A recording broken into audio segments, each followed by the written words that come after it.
Feeling increasingly vulnerable, Egypt's Copts mourn their Pope amid continuing sectarian tension in the country. So what does the passing of Pope Shenouda mean for the future of Coptic Christians? And what are the challenges facing them in post-revolution Egypt? This is Inside Story.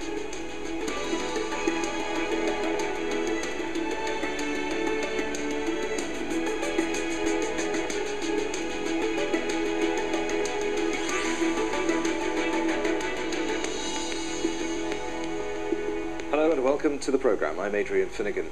Tens of thousands of Coptic Orthodox Christians descend upon Egypt's main cathedral in Cairo to begin a three-day mourning period for Pope Shenouda III.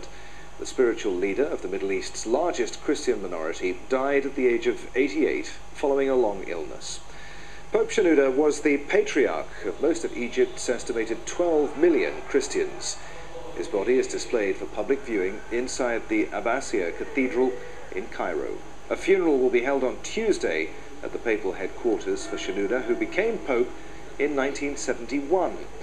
There's no official word on when clergy and others will convene to begin the process of choosing a successor, but a new Pope should be chosen in a matter of 2 or 3 months. His successor will play an important role in forging the Church's position after the overthrow of President Hosni Mubarak last year. He was, from the very beginning, unlike any other Coptic pope. A soldier in the Egyptian military, a journalist and an author, Pope Shenouda III headed the Coptic Church for 4 decades at a time when the country underwent major transformations. It was his political activity which drew the most attention and the most criticism. He was the first Coptic pope to visit the Vatican in over 1500 years, stressing the need for Christian unity. He fell out with former President Anwar Sadat because he insisted Egypt should have an official census to determine the number of Copts in the country, an issue that remains unresolved. It's the mix of religion and politics which came to define Pope Shenouda, a charge he defended in a press conference in 2010 when Copts began demonstrating against the Church's firm stand on divorce.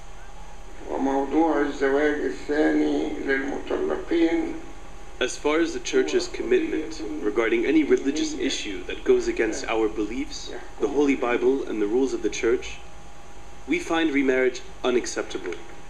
Over the years he grew sicker, suffering from failing kidneys, which resulted in monthly visits to the United States for dialysis and treatment. Still, the Pope persevered, writing over 100 books and immersing himself in every aspect of Coptic life. During the revolution, the Pope spoke out against the uprising, joining prominent Islamic figures. And again, when there were protests against attacks on Copts after the revolution, the Pope urged Copts to go home and stop demonstrating. A stance which was not appreciated by many Copts.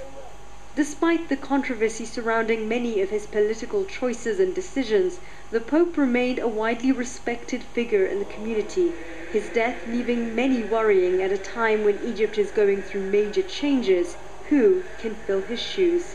Shireen Tadros, Al Jazeera, Cairo.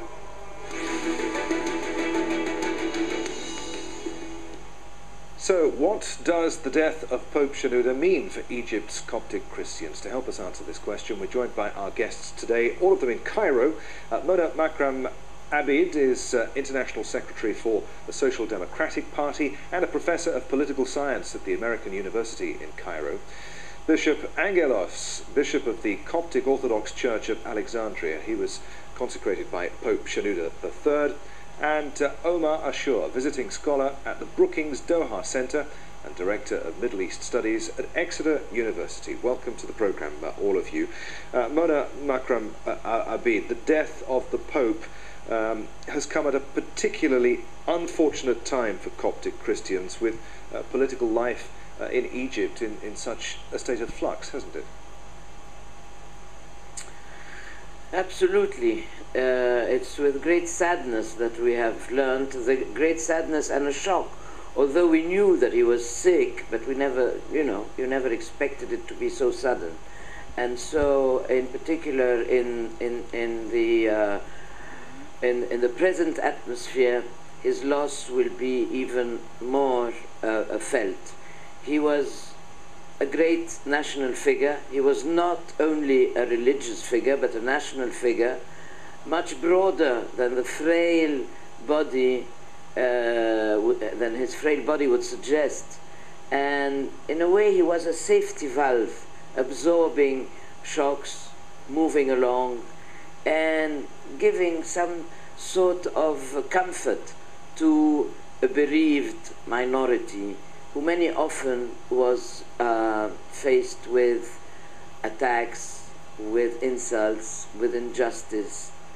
And so these are coming up even more profoundly today, particularly that we know that so many Copts have migrated or emigrated since the revolution of the 25th of January, because this feeling of fear for the future, of concern, and of uncertainty. Okay. Pope, I'm sorry, Bishop Angaelos, he was a passionate advocate of unity among Christian churches. He oversaw a big expansion of the church outside of Egypt. In your opinion, what will be his legacy?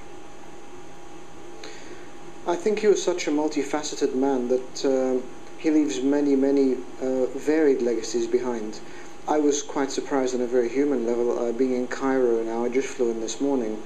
The number of people from the Egyptian airline staff that I flew with, to the airport staff, to people in the street that I'm just walking past who said, or gave their condolences and said it was a loss. So at that level, he unified people in Egypt, I think, through his demeanor. But as you say, ecumenically with other churches, I think there was a great drive in the past 20 years for us to be able to engage at various different levels, and officially and unofficially, with the various churches and denominations and groupings across the world. And I think as well, one great passion he had was the passion of teaching, and he drove that forward as well, whether it be Sunday school, whether it be youth ministry. He was just such a multifaceted figure.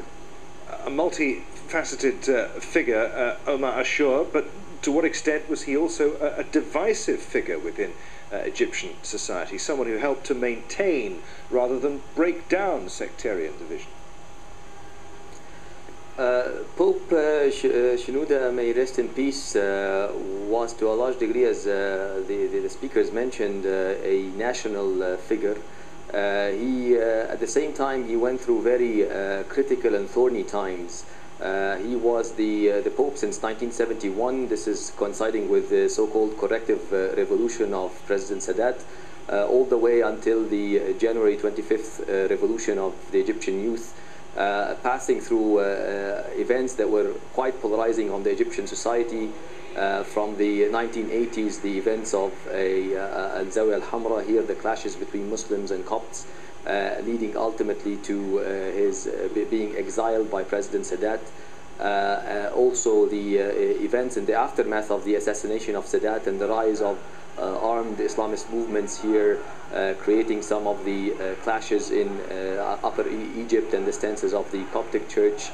All the way to the stance on the Egyptian revolution here, which was quite divisive within the church on one side, but also among the Christian communities, the Christian activists as well in Egypt.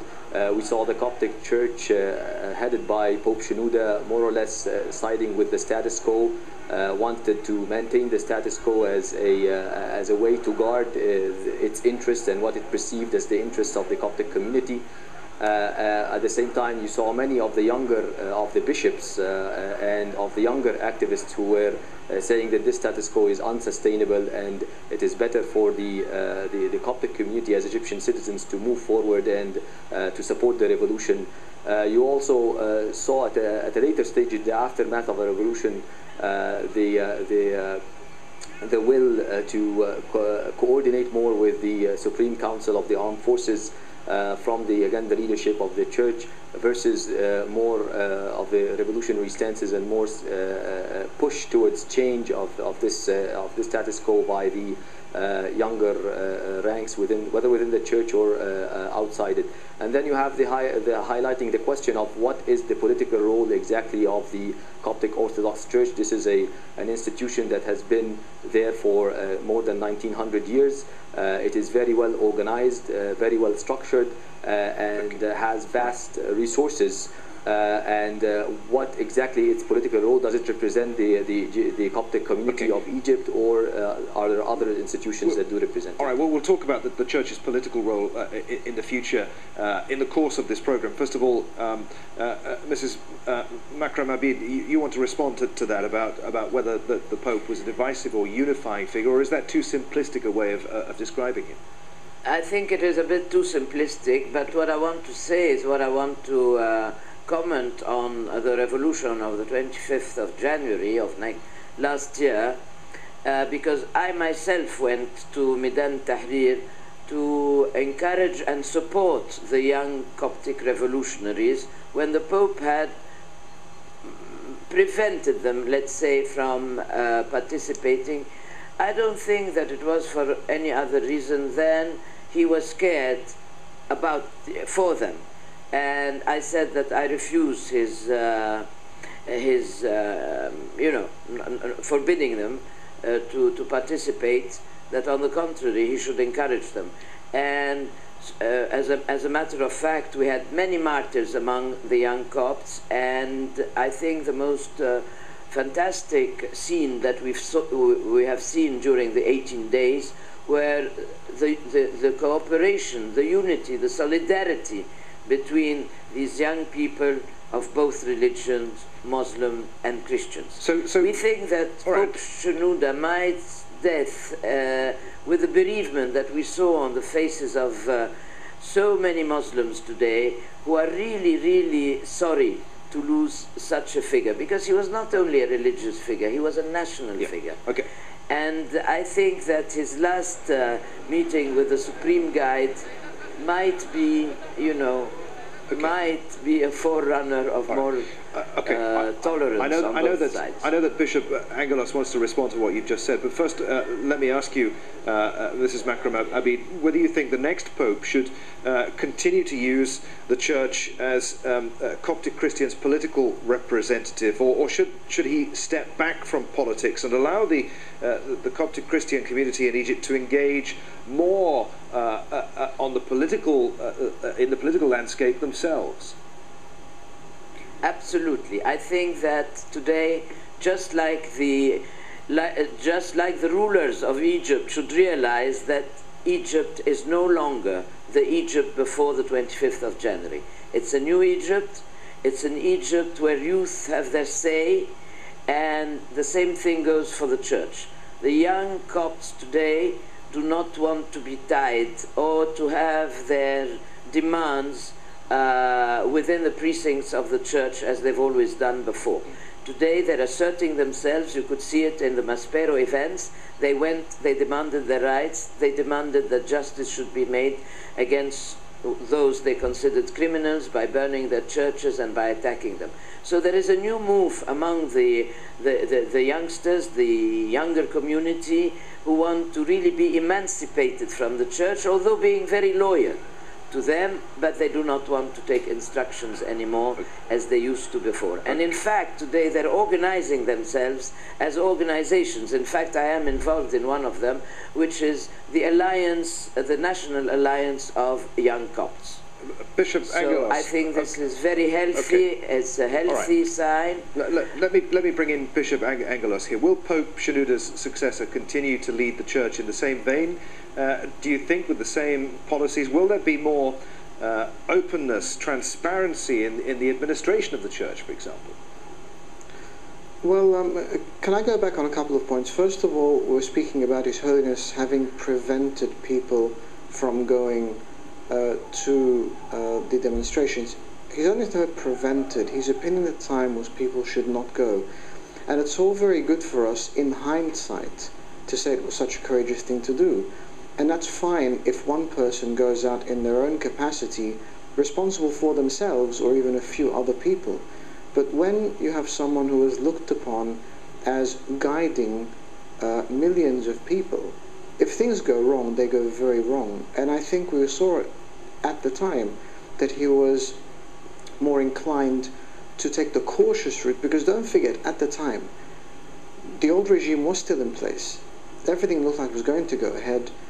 There was a call for people to come out of their churches and their mosques on a Friday and go into these demonstrations. And the statement at the time was made that churches and mosques should not be places from which people should go to demonstrate. These are places of worship. If people want to demonstrate, they do so in their own time, in their own way. Okay. As for new church, I also think the church is dynamic. There's not concept of new and old church. I think what we've seen is that people have become more mobilized in Egypt and more able to do things. And so when people are looking to leadership, then the church helps them. To speak of being emancipated, I think paints a very different picture to the reality, because now that people are wanting to take a more active role in the life of Egypt, as do most Egyptians, then the church is helping that. Omar Ashur, to what extent is the Pope's death likely to lead to the emergence of divisions, do you think, within the Coptic Church, which had been largely suppressed while he was alive? I think we will see in this transitional periods major changes within the church and within the Coptic community at large. The unfortunate death of Pope Shenouda came at a time where Egypt is facing, on the one hand, a presidential presidential elections upcoming in June, as well as a constitutional crafting process and a constitutional assembly that is due to be formed. The position of the church on the presidential file was not set and determined yet, and now in the absence of the Pope, it will be even more difficult. We saw divisions. There was this meeting that was held in his house between 22 leading bishops in the church, 12 of whom declared their support to presidential candidate Abdul Menam Al Futuh, and 10 others were not really ready for accepting Abdul Menam Al Futuh because of his Islamist background. He has been a leading figure in the Muslim Brotherhood earlier on. You also have a constitutional assembly that is supposed to have representatives of the church, but the agreement on how many representatives from the church should be in that assembly, and the argument is that whether the church represents the whole Coptic community or just represent itself as a religious institution. All of these very thorny and sensitive issues are being discussed at the moment, and it's quite unfortunate that the Pope is not there to weigh in with his usual wisdom on these particular thorny issues. So I think because of the sensitivity of the period and because of his absence, there will be major rifts and changes within the community and within the Coptic Church, as we will see in the coming few months and weeks. Mona Makram Abid, I want to ask you about the Pope Shenouda's lack of criticism of first the Mubarak regime and to a certain extent the Transitional National Council. What harm has that done to the Coptic Church? The harm was that he made the Coptic Church believe in the myth that Mubarak was protecting them, was their protector. And so he took a political role, I remember in 2005, by inducing and by almost imposing his views, which were to support Mubarak for a re-election. He then took it upon himself to demand that Gamal Mubarak should be his successor. This is the time when you can say it was two statements that were very divisive in the Coptic community, because many of them refused that. Many of them thought that the church should not have a say. But he had so much pressure from the Mubarak regime. And the Copts never realized until after the 25th of January that the instigation of tensions between Christians and Muslims were really instigated by the regime itself. Okay. In order that Copts should feel that their only protector is the Mubarak regime, and that their greatest enemy is the eventuality of having an Islamic regime instead. Okay, I'm sorry. So you had many people also. Yes. I'm sorry to cut you short. Time is unfortunately very tight, and I want to give Bishop Angaelos and Omar Ashur another chance to speak. Bishop Angaelos, the Pope was known for leading with an iron grip. He tolerated little dissent. To what extent do you think was that due to his personality, or more to do with the political reality of leading a minority religious faith? I think it's, again, it's a matter of oversimplification of matters. Again, the term iron grip sounds quite dictatorial, whereas as a bishop in the church, I've never felt that it was dictatorial, and many other people. He had his opinions, and you would expect someone of this caliber and of this position to have his opinions. We must also differentiate between His Holiness having opinions and expressing them, and issuing a papal decree of what must be done. That was never done. He had his opinions, he expressed them. Don't forget that those are the same opinions that held the Arab nations very high in place, the Palestinian issue. Those are the same opinions where he held his Ramadan iftar banquets, and was also attacked for those at times for trying to be too moderate. So I think we need to look at the totality of the person and look at the totality of the political institution at the time. One other thing is, we speak about change, and change is not a bad thing in church. The church is supposed to change, but we need to differentiate between the ritual and theological and dogmatic side and the life of the church. We don't change easily in terms of dogma and theology, but the life of the church and the expression of the church can change and will indeed change. I definitely agree with Omar, we will see a change. But that's because we are dealing with a very different Egypt at the time, okay.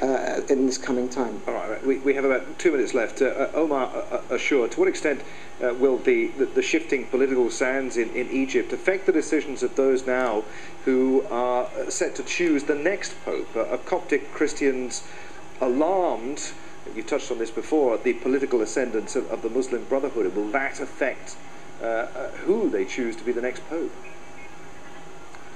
There is this alarm within the Coptic community, that's for sure, mainly because of the rise of not only of the Muslim Brothers, who were quite moderate in their stances regarding religious sects here in Egypt, but also because of the rise of the Salafis, who control around 25% of the parliament, the Al-Nur party and Al-Asala party, and also the rise of the Islamic group, Construction and Development Party, and the Islamic group, as we know, operated in Upper Egypt for a long time and had its armed wing, which clashed with Christian Copts several times and led to various casualties throughout the 90s. And because of this situation now, they have MP representations, so there is this caution on the side of the Copts. But at the same time, I think the safest way to go is to start strategizing, on the one hand, to have a less political role for the church, to have more involvement of Copts as Egyptian citizens in various political parties, whether on the right or on the left, and to strategize on having a stake in these tremendous changes that Egypt is going through at the moment. And the stake is to continue upholding the democratic process in Egypt, the freedom and the dignity that the youth, whether Muslims or Christians, cried for and shed blood for back in Tahrir during the 18 days, retaining back this spirit and acting on it. I think that's the safest way to go for all Egyptians, including Coptic Christians. Okay, many thanks indeed. There, I'm afraid we must leave it. Thank you to all of my guests in Cairo today, Mona Makram Abid, Bishop Angaelos and Omar Ashur. And as always, thank you very much indeed for being with us on this edition of Inside Story. If you want to send us your feedback, please just email your thoughts to us at insidestory@aljazeera.net. Thanks for watching. In Doha, I'm Adrian Finnegan. I'll see you again. Bye for now.